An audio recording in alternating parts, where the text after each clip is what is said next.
প্রাচীন গ্রিসে প্রত্যক্ষ ভোটে শাসক নির্বাচিত হতো, কারণ তখন প্রত্যক্ষ ভোটে হলে সুবিধা ছিল যে প্রত্যেকে জেনে শুনে ভোট দিতেন যে কাকে নির্বাচন করা হবে।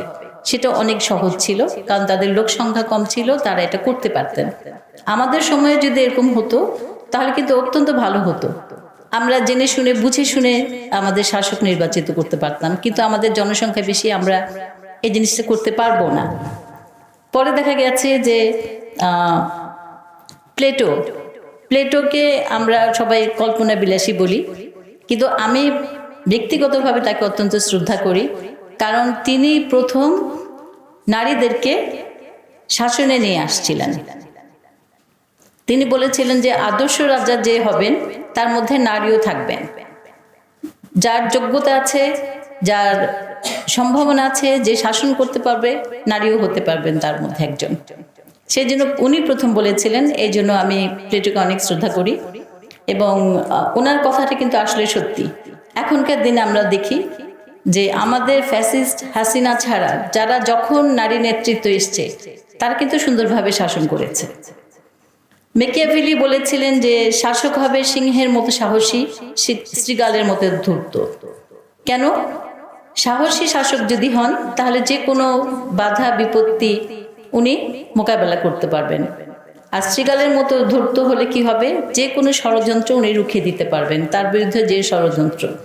আমাদের দেশে কিন্তু এরকম শাসক খুব জরুরি, কারণ আমরা হচ্ছে তিন দিকে একটা রাষ্ট্র দিয়ে ঘিরে আছি, যারা প্রতি মুহূর্তে আমাদের বিভিন্নভাবে সমস্যা তৈরি করছে।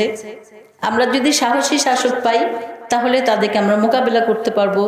যদি আমরা শৃগালের মতো ধূর্ত শাসক পাই তাহলে হচ্ছে তাদের ষড়যন্ত্রগুলো আমরা বুঝে ফেলবো, এবং সেইভাবে আমরা আমাদের নীতি নির্ধারণ করতে পারবো।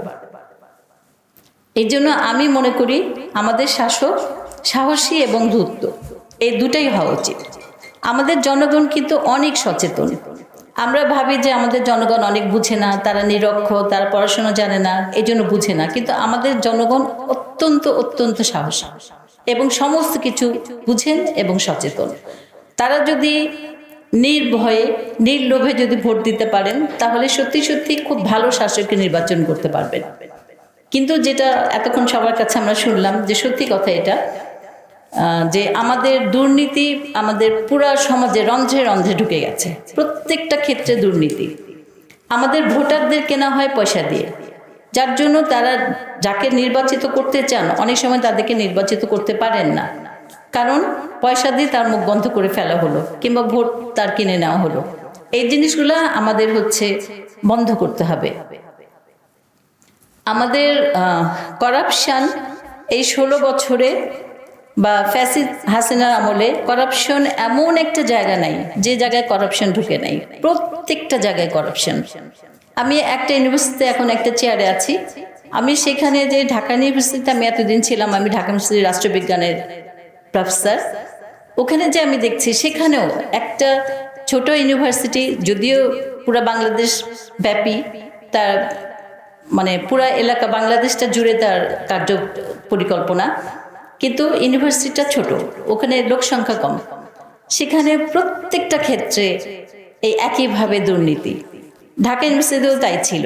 মানে আমরা হচ্ছে দুর্নীতি থেকে বের হতে পারছি না, এটা খুব একটা কঠিন জিনিস। এই করাপশনটাকে কিভাবে হোক, কিভাবে মানে কিভাবে পারা যাবে আমি জানি না, কিন্তু করাপশনটাকে দূর করতে হবে। এখন যদি একজন ভালো নিরপেক্ষ একজন শাসক আসেন, যদি একজন জনদরদী শাসক আসেন, উনি যদি দেশপ্রেমিক হন, তাহলে অবশ্যই এই জিনিসগুলো দূর হবে। এই শাসকের যদি সেবার মনোভাব থাকে, যদি মনে করেন যে হ্যাঁ জনগণকে সহযোগিতার জন্য আমি এসেছি বাংলাদেশকে দুর্নীতি মুক্ত করতে, আমি এসেছি জনগণের অধিকার তাদের কাছে পৌঁছে দিতে, তাহলে অবশ্যই এই দুর্নীতি আমাদের সমাজ থেকে দূর হবে। আমি যারা পার্টিসিপেন্ট যারা আছেন, সাংবাদিক ভাই এবং যারা ক্যামেরা নিয়ে কাজ করছেন পেছনে আছেন, সবাইকে ধন্যবাদ এই জন্য দিচ্ছি। যিনি এতক্ষণ কথা বললেন তিনি কিন্তু একজন বিদগ্ধ রাষ্ট্র চিন্তাবিদ। তিনি যে কথাগুলো বললেন এবং আজকে আমরা যে কথাগুলো বলেছি সেটা শুধুমাত্রই এটাকে আপনারা কোনো যে একটি ওয়ার্কশপ অথবা এরকম কিছু না, এটি আমাদের আবেগের দাবি। আমরা যারা কথা বলেছি আমি যদি একটু সামারি করি আমাদের সবার জন্য, হয়তো সবগুলো পয়েন্ট পাশাপাশি আসবে না। যেমন আপনার কথাটা থেকে শুরু করেছি আমাদের প্রাতিষ্ঠানিক সংস্কার থেকে কথাটা বলতে চাচ্ছি। আমরা কিন্তু কিছুদিন ধরে দেখছি যে সংস্কারের কাজ চলছে, মানে বাংলাদেশ সংস্কারের। আচ্ছা, যত প্রতিষ্ঠান সংস্কার করি, প্রতিষ্ঠানের মূল একক হচ্ছে মানুষ। এখন আপনি তাকে যে কোনো প্রতিষ্ঠানেই বসাবেন, তার যদি অসৎ মানসিকতা, তার যদি অনৈতিকতা থাকে, কোনোভাবে একটা প্রতিষ্ঠান টিকে থাকতে পারে না। সুতরাং কোনো ইনস্টিটিউশনকে সংস্কারের জন্য আমাদের আত্মিক সংস্কার দরকার, এটি প্রথমত বললাম। এবং যে আমরা কেমন শাসক চাই বা শাসক কিভাবে সেবক, দ্রুত আমি কয়েকটি পয়েন্ট বলছি। আমরা তেমন শাসক চাই না যারা নিজেদেরকে আমাদের মালিক মনে করেন। আমরা তেমন শাসক চাই না যারা আমাদেরকে আমানত হিসেবে অ্যাকসেপ্ট করে নির্বাচনের আগে, নির্বাচনের পর সেটা চমৎকারভাবে খেয়ানত করেন। তার মানে আমরা প্রকৃত যোগ্য শাসক চাই। আমরা তেমন শাসক চাই যারা আইনের প্রতিষ্ঠা করবে। যারা দুর্নীতিবাজ তেমন নেতৃত্ব আমরা চাই না। আমরা চাই না সেই শাসক যারা তার নাগরিকের উপর গুম চালাবে। আমরা ন্যায় বিচার দেখতে চাই। আমরা ইলেকশনের নামে যে সিলেকশনটা চলে সেটা চাই না। আমরা চাই সেই শাসক যারা স্বচ্ছতা নিশ্চিত করে। কি স্বচ্ছ ব্যালট বাক্সের মাধ্যমে এতদিন ধরে যে অস্বচ্ছ ব্যবস্থা প্রচলিত ছিল তার আমরা নিরসন দেখতে চাই।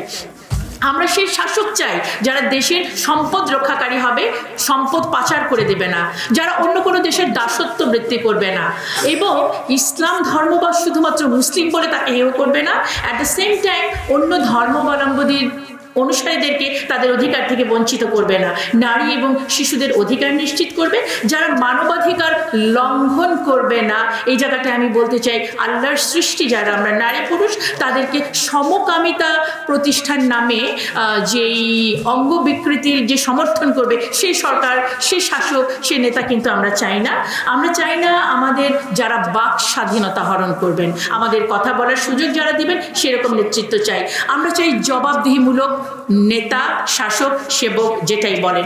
রাজনৈতিকভাবে অন্ধ কোনো শাসক আমরা চাই না। আমরা নিরপেক্ষ আমরা আমাদের সেবক দেখতে চাই। সমাজে যারা বৈষম্য তৈরি করবে, রাষ্ট্রকে যারা ভেঙে টুকরো টুকরো করবে, সেরকম সরকার চাই না। এবং টু দ্য পয়েন্টে জুলাই যোদ্ধাদের জন্য সম্মানিত পুনর্বাসন যে নেতা করবেন, যে শাসক করবেন, সেই সেবক আমরা চাই। তার মানে গুড গভর্নেন্সের যে মূল উপাদানগুলো আমরা জানি, সুশাসন, আইনের শাসন, বাক স্বাধীনতা, জনগণের অংশগ্রহণ, জবাবদিহিতা, প্রত্যেকটি যে শাসক এনশিওর করবেন আমরা তাদেরকেই আমাদের পরবর্তীতে দেখতে চাই। এবং শিক্ষা ব্যবস্থা, আমাদের দেশে যে বিভক্ত শিক্ষা ব্যবস্থা, সেটাকে প্রায়োগিক রূপ দেবেন। মোট কথা আমাদের জন্য এমন শাসক দরকার যিনি হবেন নৈতিক গুণাবলী সম্পন্ন। সুতরাং এই নৈতিক গুণাবলী সম্পন্ন শাসক যখন আসবেন, তিনি আপন গুণেই হয়ে উঠবেন সেবক। আমাদের এই আশাটি ব্যক্ত করে সবাইকে অসংখ্য ধন্যবাদ জানিয়ে আমাদের প্রোগ্রাম এখানে শেষ করছি। আসসালামু আলাইকুম ওয়া রাহমাতুল্লাহি ওয়া বারাকাতুহু।